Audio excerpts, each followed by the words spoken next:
Bueno, buenas tardes a todos y bienvenidos aquí a Ítaca, a Nova Acrópolis en Valencia. Hoy tenemos un placer muy grande porque tenemos aquí con nosotros un escritor muy querido. Pero antes de presentarle, me gustaría hablaros un poco de las actividades que hacemos aquí en la escuela. Bueno, primero deciros que nosotros realizamos muchas actividades en torno a la filosofía.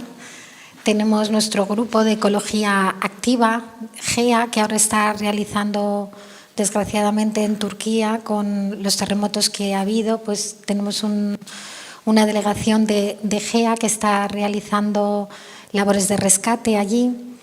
Otra de las labores de voluntariado que tenemos es el comedor social que tenemos aquí al lado, en la calle Juan Fabregat, y que llevamos casi 7 años, de lunes a sábado, repartiendo alimentos a familias que están en riesgo de exclusión social y haciendo también una labor de integración con las personas que se acercan a pedirnos ayuda. Y bueno, el motor de todas estas acciones que nosotros realizamos es la filosofía como un elemento activo de búsqueda personal y de búsqueda de lugar en el mundo, de cuál es nuestro papel. Y de todo ello hablamos especialmente en nuestros cursos de filosofía, que se imparten en 3 sectores fundamentales. Uno que habla del elemento interno del ser humano, otro que habla de nuestra dimensión social y otra de la relación que tenemos con el tiempo, con la historia. Los cursos suelen durar unos 5 meses y en la actualidad tenemos 2 cursos abiertos, uno el miércoles y otro en jueves.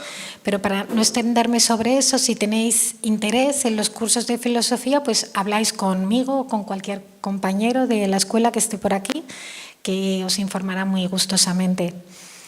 Y bueno, y ahora ya sí, pues vamos a presentar a nuestro compañero, a José Carlos Fernández, que es el director en la actualidad de Nova Acrópolis en Portugal, un autor prolífico que ha escrito sobre muchísimos temas, que colabora en revistas, que imparte seminarios.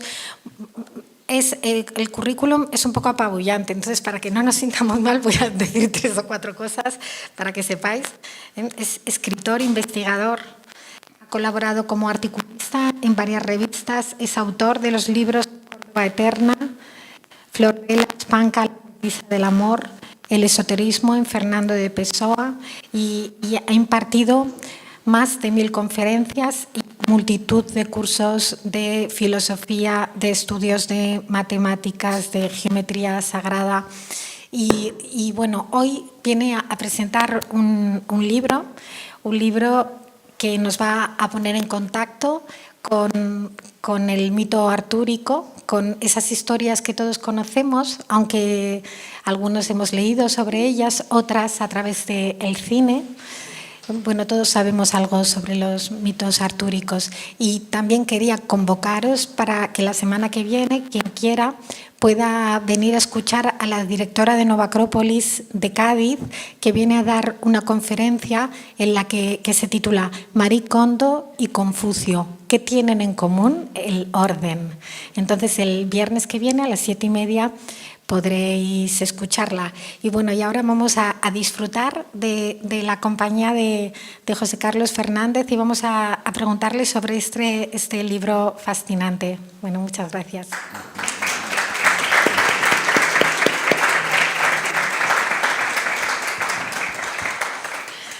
Bueno, José Carlos, bienvenido. Y bueno, lo primero decirte que he disfrutado muchísimo preparando, o sea, me han encomendado esta misión y puedo decir que la he realizado con gusto, que no siempre se puede decir esto, es una cosa rara, pero la he realizado con gusto desde el principio hasta el final.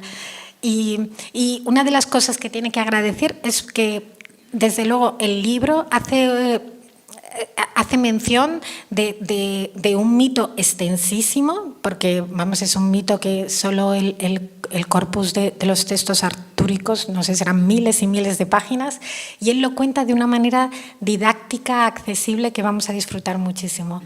Entonces yo lo primero que te quería preguntar es que, bueno, tú en el libro nos cuentas que toda la materia artúrica comienza en el siglo VIII, pero es en el siglo XI en el que este mito adquiere una fuerza porque empieza a haber muchos textos en relación a este tema, y la verdad es que, como tú nos cuentas, el siglo XII y el siglo XIII son dos siglos extraordinarios, ¿no? Porque solamente en España podemos ver que coinciden figuras como Averroes, Benarabí, San Francisco de Asís, Rumi, en otros sitios está el maestro Eckhart, ¿no? Las órdenes de los templarios, los gremios de constructores. Quiero decir que después de el afluente, ¿no?, del Imperio Romano viene la sequía y esto. Entonces te quería preguntar, ¿qué es lo que pasa en estos siglos? ¿Qué ocurre en estos siglos XII y XIII?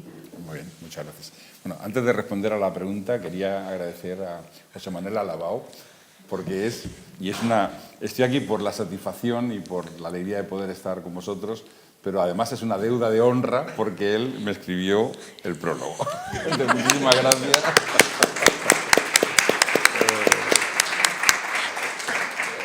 Hay que tener amigos de verdad para encargarle prólogos, porque cuando encargas un prólogo a alguien, lo primero que hace es mirar para otro lado y decir, no, yo no.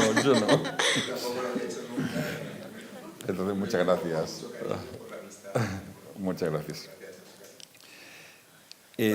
Realmente, algunos historiadores mencionan que en el siglo XII ese es el primer renacimiento. O sea, es un renacimiento verdadero. O sea, la Edad Media, lo más terrible de la Edad Media es la llamada Alta Edad Media, y no hay nada de bucólico en ella. O sea, la Alta Edad Media fue terrible, durísima. En fanatismos, lo aislado, todos enemigos de todos. Realmente, a nivel cultural, prácticamente, bueno, una biblioteca, tener 20 libros era una gran biblioteca eminente, vamos, en 100 kilómetros a la redonda.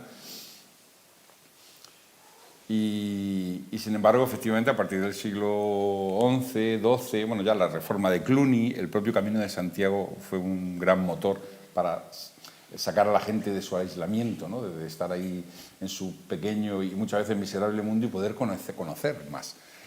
Pero es en el siglo XII cuando realmente hay una especie como de explosión. O sea, aparece el temple, las órdenes de constructores y la literatura caballeresca. Esos tres elementos, y el gótico, claro, las órdenes de constructores. Y eso me parece que cambió, se entró en una nueva dimensión y poco a poco se va saliendo de la Edad Media. O sea, realmente ahí se comienza a salir de la Edad Media. Y es como si hubiera un viento espiritual que hace como si fuese una primavera, ¿no?, que va haciendo que poco a poco vaya despertando, ¿no?, como si Europa, lo que va a ser después Europa, estuviese dormida y comienza la primavera, comienza a despertar. Y la única forma de despertar son los ideales. O sea, se sale de la muerte del alma gracias a los ideales. Y es como si hubiera... Porque eso tiene que obedecer a un plan. Es muy difícil que de forma espontánea... O hay una necesidad, y esa necesidad es canalizada, pero en cierto momento empiezan a divulgarse obras de literatura que empiezan a conformar lo que es el ideal caballeresco de forma muy misteriosa, porque ¿cómo puede ser que en 50, 60 años, de repente prácticamente desde la península hasta Rusia, hay un mismo sistema caballeresco? O sea, con las reglas semejantes, con la heráldica semejante, no igual más semejante, con, no sé, los rituales propios de caballería semejante, donde se entienden, a través del lenguaje caballeresco se entienden, en 50, 60 años. Es realmente misterioso, es como si hubiera o un viento espiritual o directamente la acción de una mano blanca que va, o sea, de una serie de personajes simbolizados por Merlín, que van creando vínculos, posiblemente asociados también a la Orden del Temple. Es cierto que antes del ideal caballeresco en Occidente se desarrolló la futuva en el mundo islámico. y muchos de los valores del caballero medieval son de la futúa. La futúa era una forma de, gracias a la cortesía y a la caballerosidad y el servicio a las causas justas, llegar a Dios. O sea, era el camino hacia Dios a través del servicio al prójimo, pero como caballero, como dama. O sea, y eso se desarrolló bastante en el mundo islámico y quizás porque se vio una buena transferencia o porque era el momento, o también Occidente tenía ya tradiciones semejantes, pero la verdad es que hay un viento, y ese viento va desde el siglo XII, XIII, XIV, en el XV comienza, claro, el mundo caballeresco medieval asociado a las armas físicas concretas, porque al fin y al cabo los caballeros también tenían una función práctica en la sociedad, no era solo simbólico ni mucho menos. Eso comienza ya, y la guerra moderna centrada, y con la guerra moderna los elementos prácticos de la caballería se pierden, y ahí es cuando va entrando ahora a través de lo cultural y a través de literatura, el propio Don Quijote, Miguel de Cervantes, Shakespeare, va entrando ahora en la mente de la sociedad. Ya no es la parte formal, sino el hecho de lo que se va a conocer hasta la Segunda Guerra Mundial, lo que es un ser caballero. O sea, ¿en qué consiste ser caballero, ser dama? O sea, ¿en qué consiste? Más allá de tener sangre noble, evidentemente va mucho más allá de eso, hay una serie de valores. Un caballero no puede permitirse hacer ni esto, ni esto, ni esto, ni esto. Eso no es de ninguna religión, es un ideal. Entonces, el ideal se transformó y entró, digamos, en la sangre de la sociedad ya de otra manera. Pero cuando nació todo fue en el siglo XII, ahí hay una verdadera explosión. Y este ideal que tú mencionas, que es en sí mismo una religión, que es algo que explicas tú en el libro, que es asombroso, ¿no? Que decías, el ideal caballeresco era una religión que no era un afluente de ninguna otra, una religión con sus ritos, con sus ceremonias, con sus misterios. Sí. Y nosotros también vemos que, bueno, lo explicas tú, ¿no? Que claro, la Iglesia cristiana, al ver la fuerza que está tomando ese ideal caballeresco, que está tan pleno de elementos paganos, pues hace una apropiación, ¿no? de esos héroes, ¿no? de Lancelot. Y entonces nosotros vemos una transición de ese mundo caballeresco lleno de vida, lleno de sin miedos, ¿no? que habla de la vida abiertamente, a ese otro modo de ver al caballero que es más tortuoso, más hablando del pecado. ¿Cuál es la transición que hay del caballero andante, de ese mundo luminoso, a cuando hay esa apropiación por el cristianismo? Claro, es curioso porque en el Quijote es el mismo Quijote que dice la caballería andante es religión. O sea, no es una religión, es religión. O sea, que no necesita de otra religión. Y de hecho, creo recordar que en la obra del Quijote prácticamente no hay valor para lo eclesiástico, salvo, vamos, está el padre del lugar, el cura que quiere sacarle de la locura, y ya está. Y él no menciona nunca nada que tenga que ver nada con en ese caso, la religión cristiana. Y eso obedece a un espíritu primitivo de que al principio la caballería andante era una forma de que el hombre se aproximara a Dios en sí misma, independientemente y sin necesitar a otra religión como ayuda. Lo que no significa que los caballeros no fueran religiosos y no tuvieran sus capillas donde hacían sus oraciones y asistieran a las diferentes ceremonias y a la misa, etcétera, etcétera, y que luego todo eso entrase incluso en el grial, ¿no? Pero eso era porque era lo propio del lugar, pero como caballeros eran independientes, o sea, la accesis a lo sagrado de la caballería formaba parte de los valores caballerescos, no formaba parte de nada semejante a... O sea, no era el mismo, era el camino del monje y el camino del caballero, como lo dice Don Quijote muy bien. Y es verdad que a partir de cierto momento vemos textos donde ese optimismo de florecer, el florecimiento del alma gracias al desarrollo de las virtudes en el servicio a los otros, o sea, en el servicio a los otros y en las causas justas, porque la clave del caballero era la búsqueda de las causas justas, y lo que le transmutaba eran las causas justas y el esfuerzo y el sudor y el peligro y el que iba a morir, que tenía que enfrentar la muerte una vez y otra vez y otra vez y otra vez. Ese era su camino. Entonces, y se separa del camino eclesiástico. A partir de cierto momento, quizás porque no se hizo buen uso de la caballería como religión, o sea, no quiero criticar porque es todo lo contrario, quizás la orden cisterciense dijo, estos se están perdiendo, o pensaron ellos que se estaban perdiendo, vamos a asociarlos a nuestra filosofía de vida, a la religión, y es verdad que surge una nueva forma de caballero andante mucho más tortuoso. Sí. De hecho, Lancelot era el prototipo de caballero andante, el perfecto caballero. En la segunda parte de la literatura caballeresca, estamos hablando de un siglo o menos de diferencia. En 60 años, de repente, se convierte en el gran pecador, en el peor de los miserables, que Dios le había dado todas las virtudes y no había desarrollado ni una sola. El pobre San Lancelot. Sí. Y ahí queda queriendo llegar al Grial, castigado por el Grial y que no puede verlo, tiene que ver su hijo. Pero curiosamente, el nombre que recibía Lancelot, uno de los nombres es Galahad. Galahad es quien va a conseguir el Grial. Parsifal en una versión, Galahad en otra. Entonces, él mismo era Galahad. O sea, él mismo era el caballero del Grial. Pero ahí se rompió. Se rompe. Y ese mundo de caballeros se accedía a través de un juramento. ¿Y a qué se juramentaban esos caballeros? ¿Nos lo puedes contar?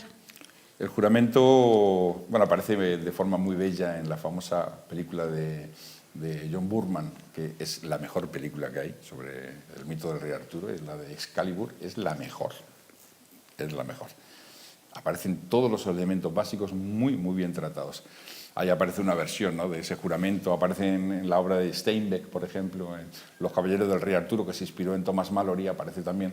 Básicamente se juramentaban en defender las causas justas. O sea, ellos encarnaban, como después va a decir Raimundo Lulio, encarnaban la justicia de Dios. O sea, ellos son la justicia de Dios.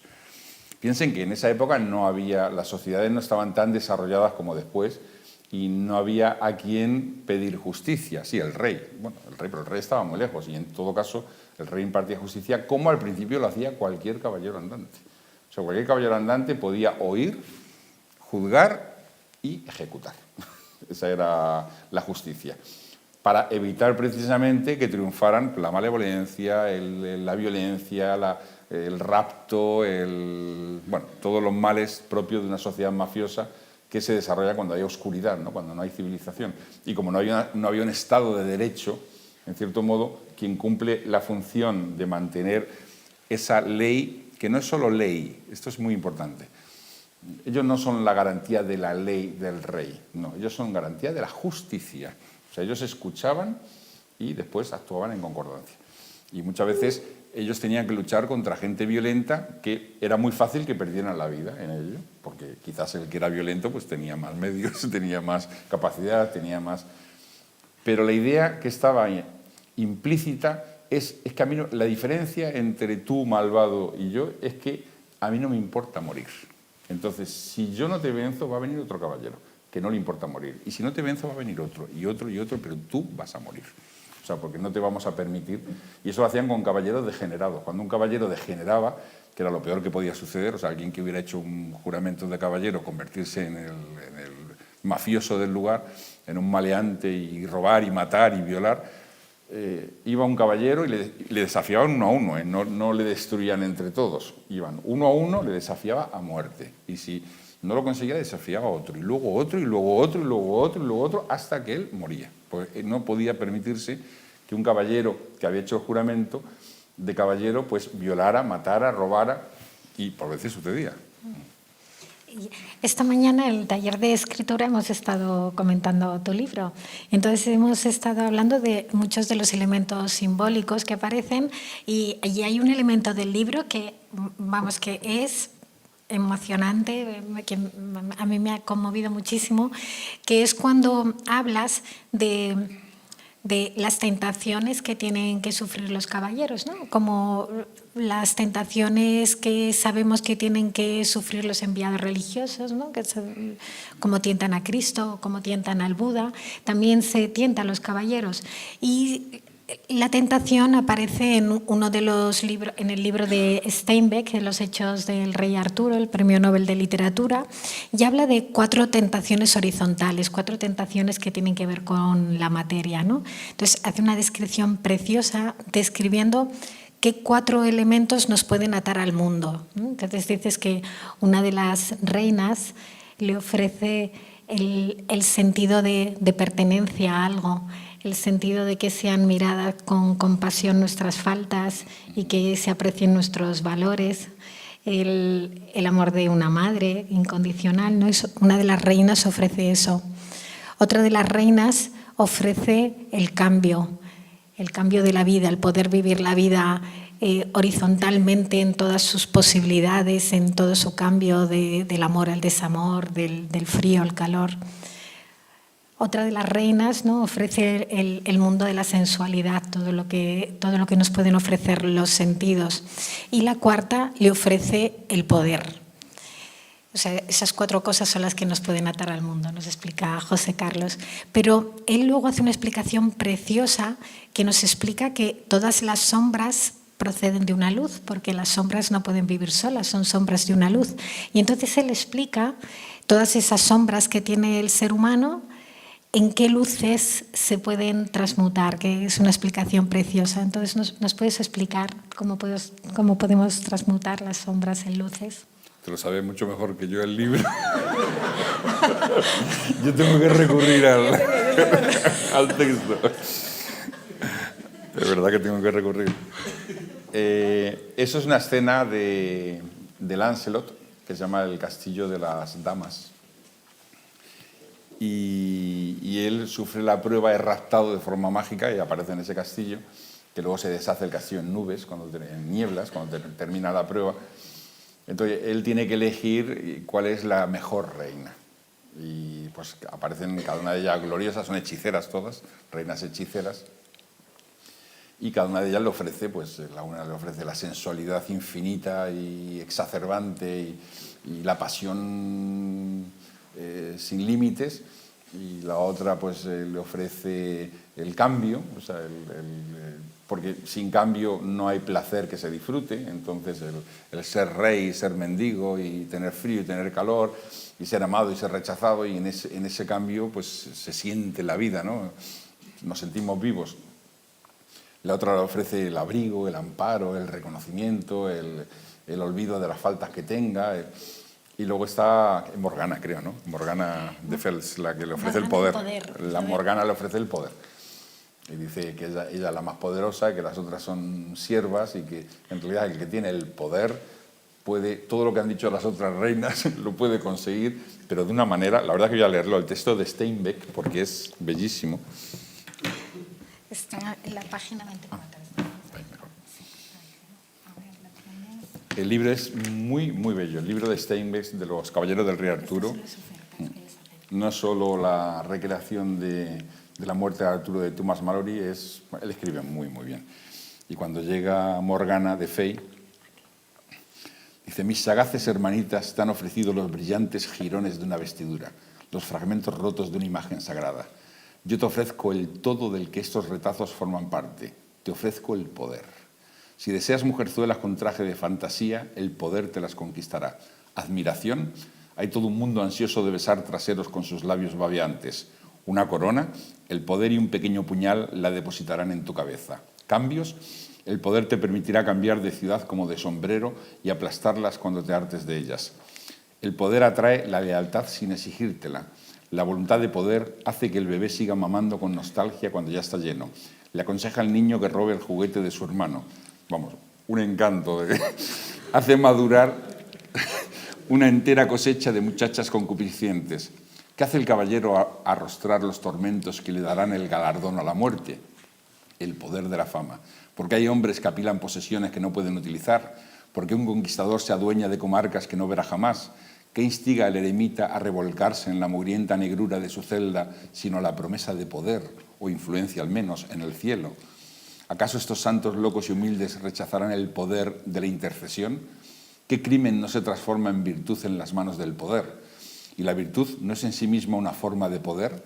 La filantropía, las buenas acciones, la caridad, no son préstamos con el respaldo del poder futuro. O sea que va a derecha al puntito negro que crece que hay en todas las personas. Es la única heredad que no se marchita ni se vuelve tediosa, porque no hay poder que alcance.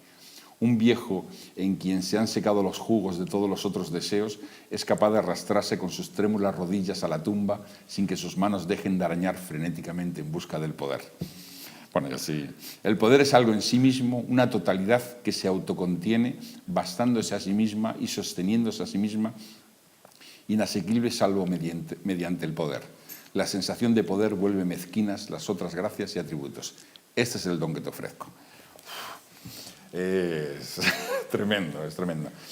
Y en realidad, claro, él dice, yo tengo a Ginebra en mi corazón, todo lo demás, nada me importa, no tengo por qué elegir a nadie. Entonces, bueno, pues le encarcelan y consigue liberarse, y cuando se libera pues, se convierte otra vez todo en niebla. Pero es muy interesante porque, en cierto modo, instinto de poder el alma tiene, porque quiere hacer, quiere crear, eso ya es necesidad de poder hacer. El instinto de abrigo, todos sentimos ese instinto de amparo. O sea, hay una serie de instintos que no podemos rechazarlos, lo que podemos es verticalizarlos. O sea, poderles que no sirvan al egoísmo, que no sirvan a las sombras, que se conviertan en ceremonias de creatividad, de mística, o sea, como si hubiera un cuadrado en la tierra y otro en el cielo.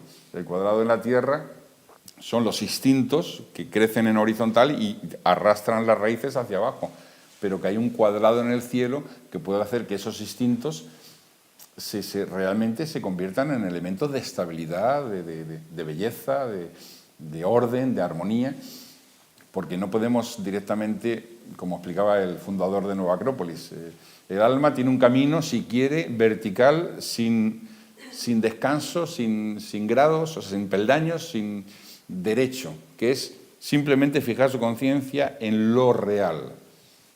Pero ese camino muy pocos lo pueden hacer. Entonces necesitamos trabajar con elementos de naturaleza asociados a nuestra tierra, nuestra agua, nuestro aire y nuestro fuego. No solo la línea vertical de luz. Y ahí tenemos que transmutar. ¿Y en qué manera los 4 arquetipos platónicos, o sea, la belleza, la bondad, la justicia, y me falta, y la verdad, pueden, y creo que se puede interpretar el mito o esta escena se puede interpretar como ellas son los instintos y son terribles, y si no responden al alma divina es lo peor que le puede pasar al alma, es su parte diabólica o su parte de raíces en el barro, pero si son transmutados son elementos que permiten, pues eso, el defecto se convierte en virtud. O sea, donde hay una sombra es que hay una luz que puedes ir hacia ella. En tu libro también está muy presente la dama como en el mito artúrico, con una belleza y una dignidad, una fuerza que es estremecedora. Y tú mencionas, haciendo esa relación que hay entre las distintas culturas, que a Lancelot le educa la Dama del Lago. Y haces mención de otro gran caballero que aparece en el Mahabharata, de Bhishma, el caballero perfecto, que también es educado por la diosa del río Ganges. ¿Qué significa que el caballero Lancelot, el caballero perfecto, sea educado por una dama, por la Dama del Lago? En este caso muy misterioso, no sé, debe haber algún significado muy esotérico, porque en ambos casos, tanto Bhishma en la India, en el Mahabharata, como Lancelot, ellos viven, no es que sean educados solo por la Dama del Lago o del río, ellos viven dentro del río, o sea, dentro del lago. Y el propio Lancelot vive en el lago. O sea, en las versiones más antiguas, él vive en el lago, o sea, dentro de él, no en las orillas. Entonces, como si fuera un prototipo de caballero que viene del cielo directamente. O sea, es un caballero celeste y que encarna con una misión de servir, porque él no va a asumir funciones regias, él va a servir al rey. Cuando podía haber sido rey, él era hijo del rey, en la versión clásica, hijo del rey de Francia. Entonces, es muy misterioso. Precisamente en el Mahabharata, el hecho de querer servir a su padre como rey y que el padre estaba sometido a un chantaje que le hizo una de sus esposas, de que fuera su hijo, el otro, su hijo quien gobernara y no Bhisma, que era quien tenía que gobernar, eso desencadena toda la escena y todo el terror del Mahabharata. O sea, toda la sucesión de adharmas que se van produciendo comienza ahí. En este caso, Lancelot, que podría quizás vencer a Arturo, podría quizás vencerle como caballero, sin embargo, él decide servir. Y en este caso no es que desencadene los males, simplemente es como si él fuera, en un momento determinado, es como si él fuera el alma activa del propio Arturo. Porque Arturo tiene dos fases, como dijo muy bien Juan Carlos del Río, que es autor de una obra sobre el rey Arturo verdaderamente notable. Y él dice que el rey Arturo tiene dos fases, una en que conquista el reino y otra en que aparece y es educado por Merlín primero, conquista el reino después y luego aparece como un eje inmóvil. Él ya no puede luchar, él tiene que dejar que sus caballeros combatan y si alguien incluso lo afrenta, él no puede responder a la afrenta, es el rey, es un eje fijo. Entonces, en cierto modo, los caballeros representan su capacidad de acción, ¿no? Como en el ajedrez, ¿no? Que el rey solo puede mover un cuadrado. Y es como si a través de Ginebra, que Ginebra representaría el alma de Arturo, el alma luminosa de Arturo, como si a través de Ginebra y el amor a Ginebra, que es el alma luminosa de Arturo, se creara un triángulo, que sería, no es un triángulo amoroso en el sentido feo que se enseña, ¿no? Que el adúltero, ¿no? Lancelot del adúltero, que es como va a aparecer en la parte final del ciclo artúrico, sino es como un triángulo de el rey, su alma luminosa y el servidor de su alma luminosa que es capaz de conquistar lo que sea necesario, el gran conquistador. Como si fuera una especie como de Osiris, Isis y Horus, en cierto modo. Y también hay un elemento muy interesante, porque nos hablas de que en el mito artúrico aparece siempre como una polémica acerca de quién sirve a Dios más fielmente. Si los caballeros que porfiando, sudando, debatiéndose son los ministros de Dios en la tierra o los monjes que rezando en el monasterio pues sirven a su Señor, ¿no? Y esto aparece también en el Quijote, ¿verdad? Que el Quijote dice, no, los caballeros andantes son los dígitos de Dios, a través de los cuales actúa, ¿no? Y ¿por qué estaba esa polémica? Quiero decir, ¿por qué las mejores almas, por qué se explica en el mito artúrico que las mejores almas que hay en la tierra tengan que luchar y no trabajar igual internamente, que es lo que espera uno de las almas más grandes? Uy, ese es un tema que tengo de polémica con Juan Carlos del Río, precisamente. Esa visión del mito artúrico. Es que él dice que los caballeros son... Y si me estás viendo, le saludo. Y tiene parte de razón, claro. Que los caballeros representan aspirantes a discípulos. Y yo le respondo, ¿aspirantes a discípulos? ¿Quién es superior a cualquiera de los caballeros que rodea a la corte del rey Arturo en virtud? Entonces, ¿cómo pueden ser aspirantes? Lo que tienen que ser, imaginamos que en el mito las almas más grandes que existen en ese momento y que encarnan y que responden al rey Arturo, le están sirviendo. Si son las almas más grandes, no son solo aspirantes a discípulos, deben ser, pues eso, como los que rodean a Cristo en el cielo ya directamente. Y bien, ahí eso es un tema de debate. En cierto modo ellos encarnan las virtudes presentes en la tierra. O sea, es como si el monje, a través de sus oraciones, a través de su mística, de su silencio, de su apartarse del mundo, de su tensión interior, de sus luchas internas, pues está haciendo un camino, evidentemente. Nadie niega eso. Pero el establecer y enfrentarse a la muerte una vez y al dolor y al sufrimiento, porque nosotros vemos que en las mismas justas de Dios, no en las justas de Dios, en los torneos medievales que se hacían, muchas veces en un torneo lo normal era, o en una justa peor todavía, ahí se moría directamente, lo normal era muchas veces o perder y quedar con una herida que te desgarraba durante 3 o 4 meses hasta que te curabas, o O vencer y lo mismo, o sea, vencías pero con el brazo roto completamente, con una herida que se te salían los intestinos, y después de eso, que la curación no sería fácil en aquella época, imagínate, ahora tampoco lo sería, o sea, después de 4 o 5 meses de sufrimiento, ahora vamos a otro torneo, donde otra vez me desgarraron por aquí, ahora me van a desgarrar por aquí, ahora me van a dislocar el hombre. Solo por expresar la búsqueda de la perfección, la búsqueda de lo difícil, la búsqueda en este caso los torneos era demostrar mi capacidad de ser, mi esfuerzo por ser. Entonces, si eso no está asociado al egoísmo, que eso es divino. Porque la idea del caballero medieval es que son como dígitos de Dios. Ellos van a establecer la justicia de Dios. Y es como si Dios entrara a través de como un dedo tocando su corazón y los despierta. Y no es por ambición. En el momento que el caballero lo es por ambición, como dice Raimundo Lulio en su tratado de caballería, bellísimo por cierto, dice, ahora te imaginas que has hecho tu compromiso. El símbolo de compromiso de caballero era, la entrada a la orden de la caballería eran las espuelas, o sea, las espuelas de oro. Que es curioso, ¿no? O sea, la capacidad de hacer que el caballo, o sea, que representa la personalidad, no se duerma, estar siempre en tensión. La espuela es el símbolo se entraba a ser caballero a través de la ceremonia de las espuelas, que otorgaban las espuelas. Entonces, y ahora te ves con tu escudo, con tus armas, a caballo, más alto que nadie, y piensas que todos te miran. Dice, estás completamente equivocado. No eres tú el primero.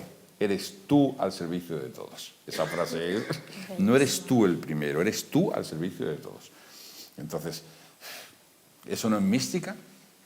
O sea, eso es mística. Mística no es rezar, mística es dar luz. Si aquel que reza da luz, eso es mística.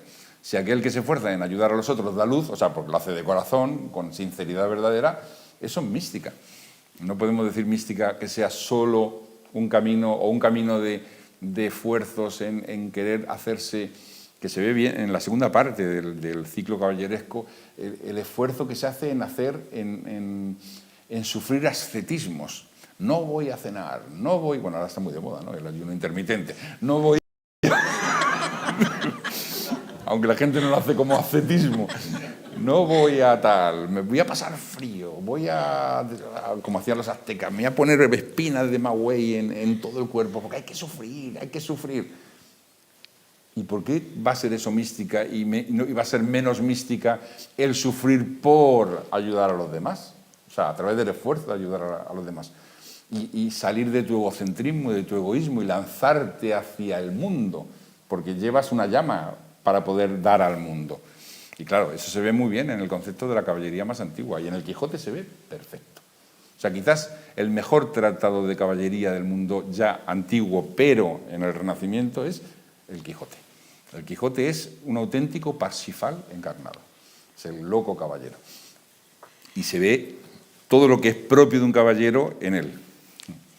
No, y el Quijote, yo creo que el Quijote de Cervantes tiene una categoría parecida a la que tiene el teatro mistérico, en el sentido de hacernos comprender aquello que está oculto, porque mira que en el aspecto formal es ridículo el caballero.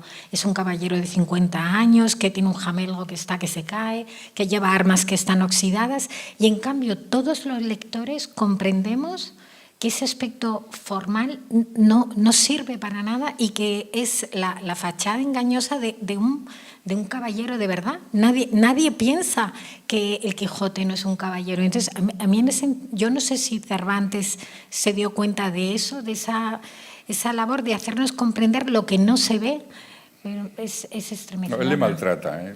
Maltrata. Como decía Rosso de Luna decía, ya se quejaba además, Rosso de Luna decía que Miguel de Cervantes maltrata al Quijote. O sea, lo pone a prueba dura, lo pone en las situaciones más terribles, hasta el punto de que podamos pensar muchas veces que está loco, y en cierto modo lo está, una divina locura, y que nos provoca reacciones enfrentadas. Una reacción de decir, qué maravilla, y otra, por favor, no te pase, te estás ya pasando. Lo maltrata, pero yo creo que lo maltrata intencionadamente. O sea, creo que lo maltrata, o sea, lo pone en situaciones extremadamente difíciles, casi maltratado, para hacer más contraste con Sí. el caballero interior, que, vamos, que es impecable, es impecable. O sea, lo que él hace, lo que él dice, los esfuerzos que hace, la ausencia absoluta de temor que tiene. Eso hay varias, la famosa escena esa de Sancho Panza haciendo sus necesidades, muerto de miedo por un sonido de batanes que había, parecía que eran de gigantes, y estaba tan muerto de miedo que no quería separarse del Quijote, y le agarra, y el Quijote comienza a sentir el olor del muerto de miedo. Dice, creo que estás haciendo algo indecoroso estando junto a mí. Y él no siente un átomo de miedo, no hay un átomo de miedo. Si eso es aventura, la aventura es el camino del destino, es el camino del alma. Te lleva a la muerte, te lleva a la transfiguración, te lleva a donde lleve. Y la entrega total a lo que hace es sobrecogedor. Porque claro, parece, como él vive en un mundo de caballeros, es un misterio, el Quijote es un misterio. Hay un capítulo donde se habla y establece una relación entre... Porque es curioso porque el manuscrito que el escritor de Parsifal, que es el Caballero Loco, precisamente, de Wolfram von Eichenbach, creo recordar, Sí. él dice que encontró este texto, es un recurso retórico siempre, encontré esta obra en un anticuario, en una feria, escrita en caracteres arábigos, ¿no? Pues eso aparece en el tratado de Wolfram von Eichenbach, y era un manuscrito que se lo dio un tal, pertenecía a un tal Quillote. Quillote. O sea, es un caballero loco. Parsifal es un caballero loco, está también en su divina locura. Lo encuentra el manuscrito en Toledo. Wolfram von Eichenbach dice que lo encuentra en Toledo, el otro es en Alcaná de Toledo. Habla de un personaje que es un loco caballero. ¿Y cómo se pronuncia Quijote? Pues nosotros lo pronunciamos Quijote con J, pero ¿cómo se pronuncia Quijote? Quillote sería la J. Quillote. O sea, está hablando de lo mismo. O sea, está veladamente diciendo, aquí tenéis al verdadero caballero loco, al verdadero conquistador del Grial. Yo creo que es una forma indirecta de decir eso. Bueno, luego tú hablas sobre el simbolismo de los caballeros, que la verdad es que es bellísimo, porque todo está lleno de unos símbolos, ¿no? Cuando hablas de Sir Gawain y mencionas, ¿no? Que aquí esto es un capítulo que está muy bien porque José Carlos Fernández nos explica qué es lo que desean las mujeres, ¿no? Él lo revela en el libro. Yo no lo digo, lo dice. Un manuscrito. Pero él lo sabe. Un manuscrito escrito en el siglo XV. Sí. Y entonces nos cuenta una aventura maravillosa de que a Sir Gawain por defender, por ser el defensor a ultranza del rey Arturo, ¿verdad? Como Lancelot lo es de Ginebra. Entonces Sir Gawain tiene que casarse con una bruja horrenda. Y entonces él para salvarlo... Y si no muere. O sea, el rey Arturo muere muere si no responde una pregunta, que era qué es lo que quiere realmente las mujeres. Y entonces, y él pregunta a todo el reino. Sí, ¿no? Entonces él nos cuenta cómo Sir Gawain tiene que casarse con... No, pero antes de eso. Bueno, si no tiene gracia. Cuenta que eres la fuente, tú cuéntala que eres la fuente. No tiene gracia. Entonces pregunta a todas las mujeres del reino, ¿qué es lo que quieren las mujeres? Y claro, encuentra miles de respuestas diferentes, con lo cual tiene un dolor de cabeza, porque ahora, ¿cuál de ellas es la válida?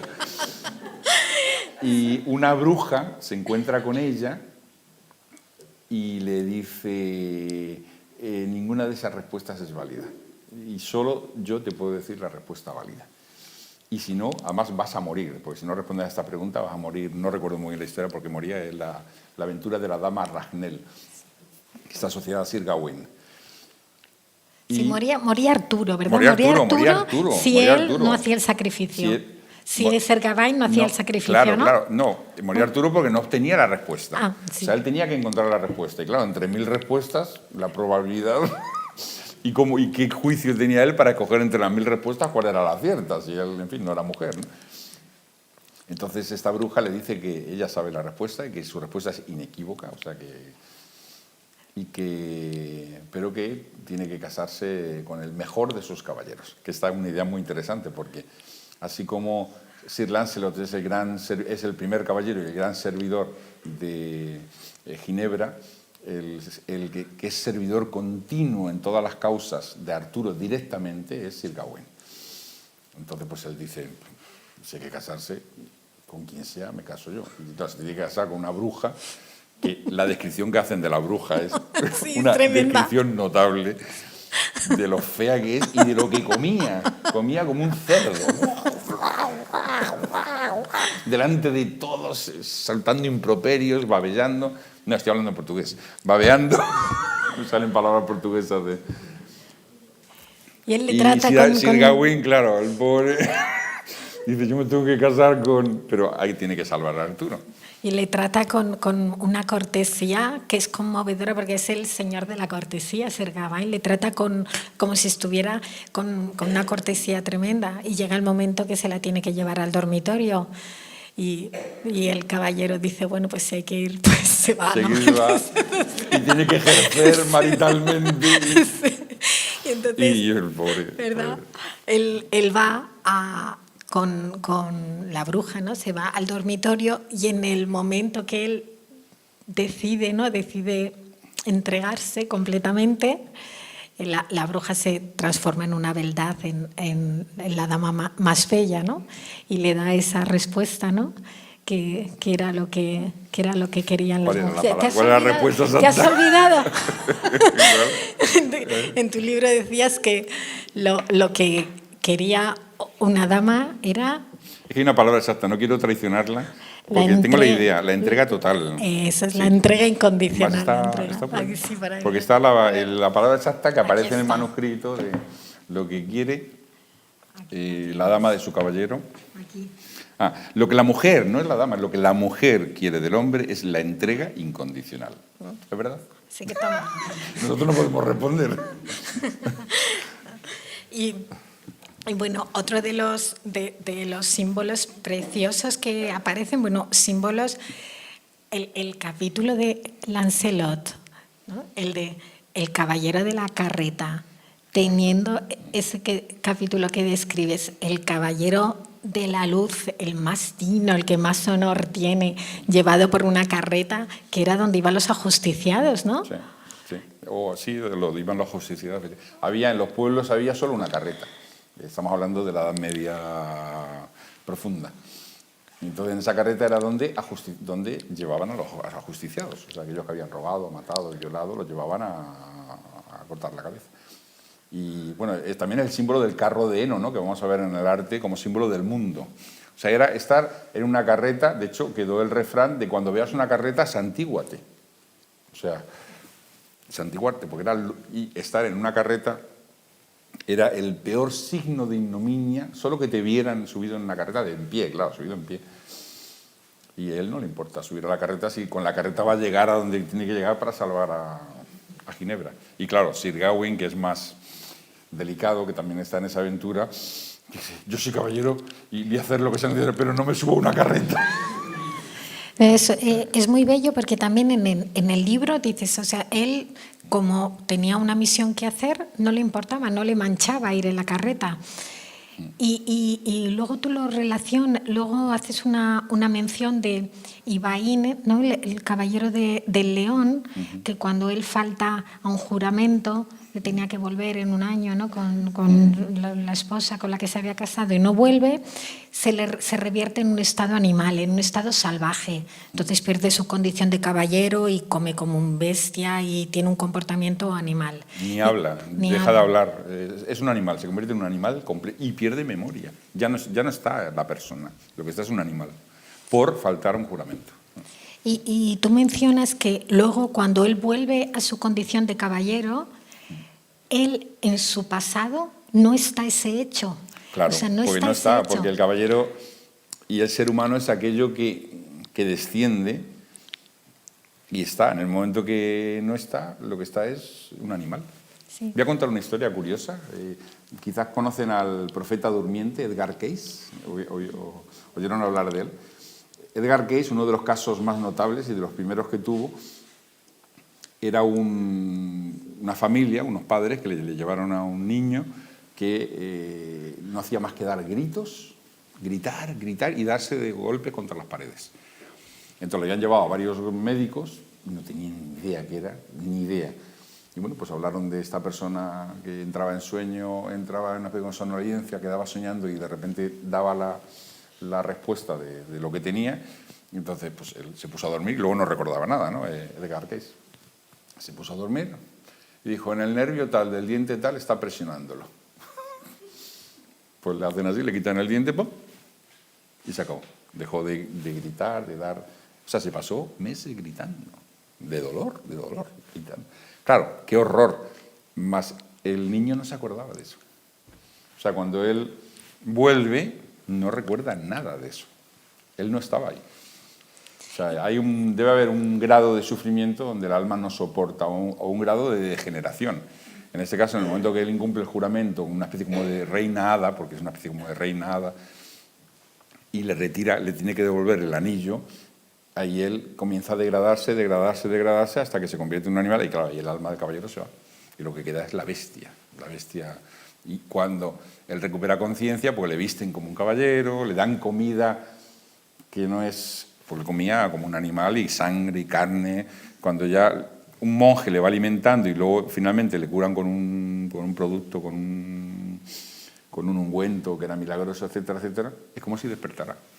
Entonces, una mención que es muy bonita, ¿no? Que hablas de la memoria como fidelidad a uno mismo, ¿no? Tú decías, él como en su identidad de caballero, eso indigno no estaba. Entonces, claro, por eso no está en su memoria, ¿no? Que es muy bello.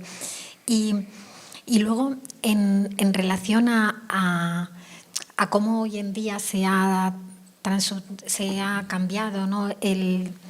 Todo ese ideal caballeresco, porque nosotros vemos que hoy en día es como si no existiera un equivalente de esa grandeza.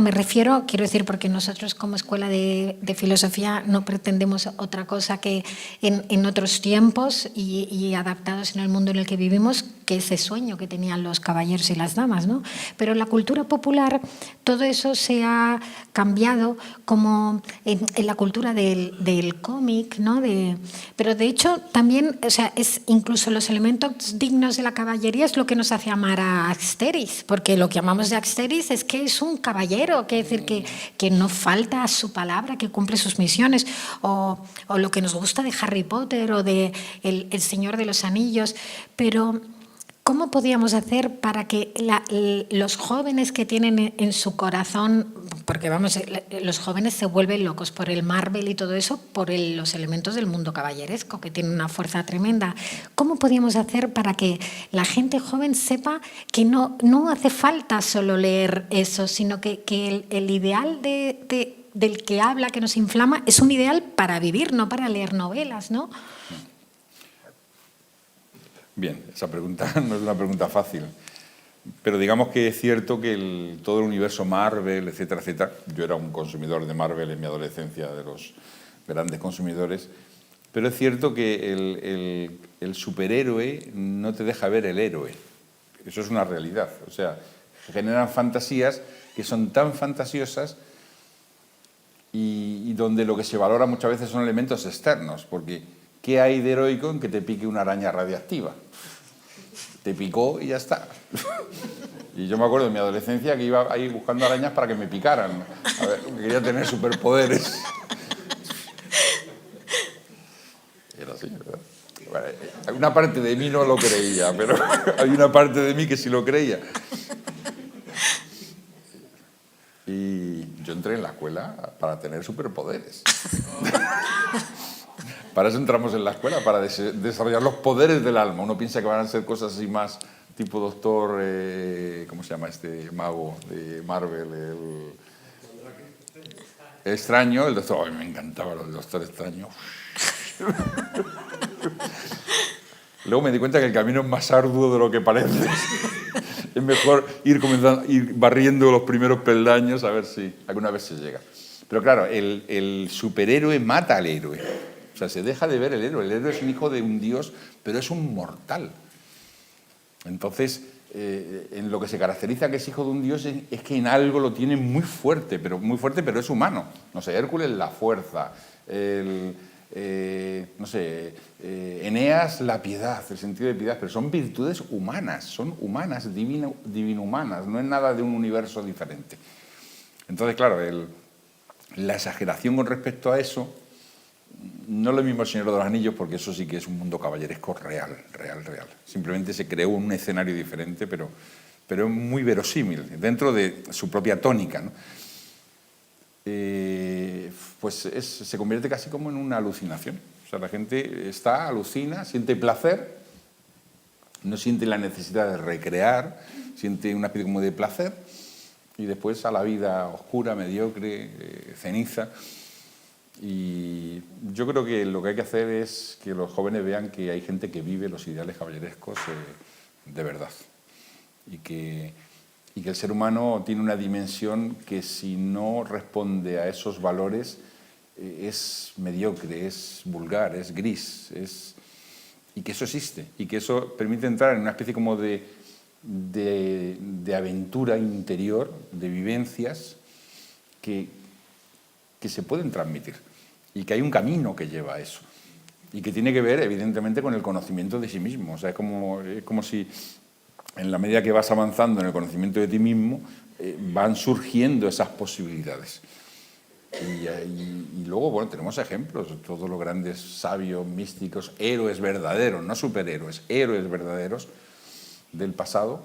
La historia creo que puede ser muy alentadora, ¿no? Leer historia, y sobre todo bien narrada, y desde luego, como decía el fundador de Nova Acrópolis, los héroes actúan como tal porque son hijos de los dioses, dioses en un sentido metafórico o idealista de la palabra, en el sentido de que sienten la presencia de lo sagrado, y esa presencia los mueve a hacer cosas en pro de los demás.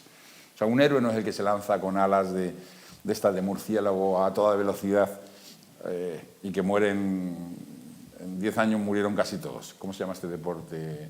O sea, no es el que se bebe del cáliz de la adrenalina. Y sí, realmente nadie le resta su valentía, nadie. Pero ser heroico es hacer hazañas luminosas en relación con los otros. Lo otro no es heroico. O sea, eros es el amor, ¿no? Lo heroico es el amor. Y el amor es la luz que llega al corazón de todo lo que existe. No es hacer cosas simplemente que la adrenalina te estimule. Voy a estar, no sé, ahora, gente que trabaja en cómics, por ejemplo, en vídeo, voy a estar una semana sin dormir haciendo vídeos. Eso es heroico. Eso es un desafío, no deja de ser interesante. Pero si no hay una especie como de elemento de oro ahí, una especie como de rueda de oro, que haga que la gente encuentre vivencias, y un maestro, o alguien que guíe por lo menos, no un maestro quizás con letras mayúsculas todas, que eso es difícil, pero alguien que guíe y que sea un ejemplo también, pues yo creo que es fundamental. Y que la gente entienda eso, y que lo viva, y que encuentre un atanor de transformación, un lugar donde vea que eso es posible. Y tenemos los ejemplos de toda la gente que se entrega a los otros. Ahí vemos que es posible. Y has mencionado a Eros, y el caballero tenía que amar para poder luchar, tenía que amar. ¿Por qué es necesario amar para poder realizar las grandes empresas? Porque el amor es la gran fuerza que sostiene el universo entero, ¿no? Como dice Verdi, que hace girar el universo entero. Entonces, sin amor, ¿cómo se va a mover nada? ¿Cómo vas a mover los corazones de los otros? ¿Cómo vas a mover las palabras y que salga algo que tenga sentido? O como dice el Quijote, ¿no? Sin amor, sin Dulcinea, sin el amor a Dulcinea, yo no era capaz de sostener un vaso. Se me caía el vaso. Entonces, eso es una vivencia. El amor es el gran poder del alma del mundo que lo mueve todo. Entonces, el que rechace esos caminos del amor, y digo el amor con mayúsculas, o sea, la vivencia profunda de algo eterno que quiere salir desde el corazón hacia afuera. Pues claro, eso, un caballero seco, ¿no? Un caballero seco, un caballero sin... que después en el mundo cristiano se va a transformar todo eso en relación a lo religioso, ¿no? A la Virgen María, a Cristo, amor a Cristo, pero en la primera parte del ideal caballeresco no es el amor a la dama. A la dama es la encarnación del doble luminoso, que es como si fuera, pues eso, la luz divina, la Shekinah hebrea, ¿no? La luz divina que te está llamando desde lo superior. Y se hace en nombre de esa luz divina, que es la que se posa en tu corazón y la que te da alas, y la que te da fuego a tu palabra, y la que da fuerza a tus gestos, ¿no? Bueno, José Carlos, tú también nos has llenado a nosotros de fuego, de fuerza y de belleza a través de tu novela. Y bueno, yo, mi jefe aquí, el director de filial, ya me ha dado permiso para que vengas a presentar el próximo libro. Y yo públicamente aquí ya le pido que me deje entrevistarte otra vez, porque si no, a ver si me quitan el sitio. Y te agradecemos de todo corazón el libro, que es bellísimo, y que nos hayas ilustrado y con tantísima generosidad. Muchas gracias. Muchísimas gracias a ti.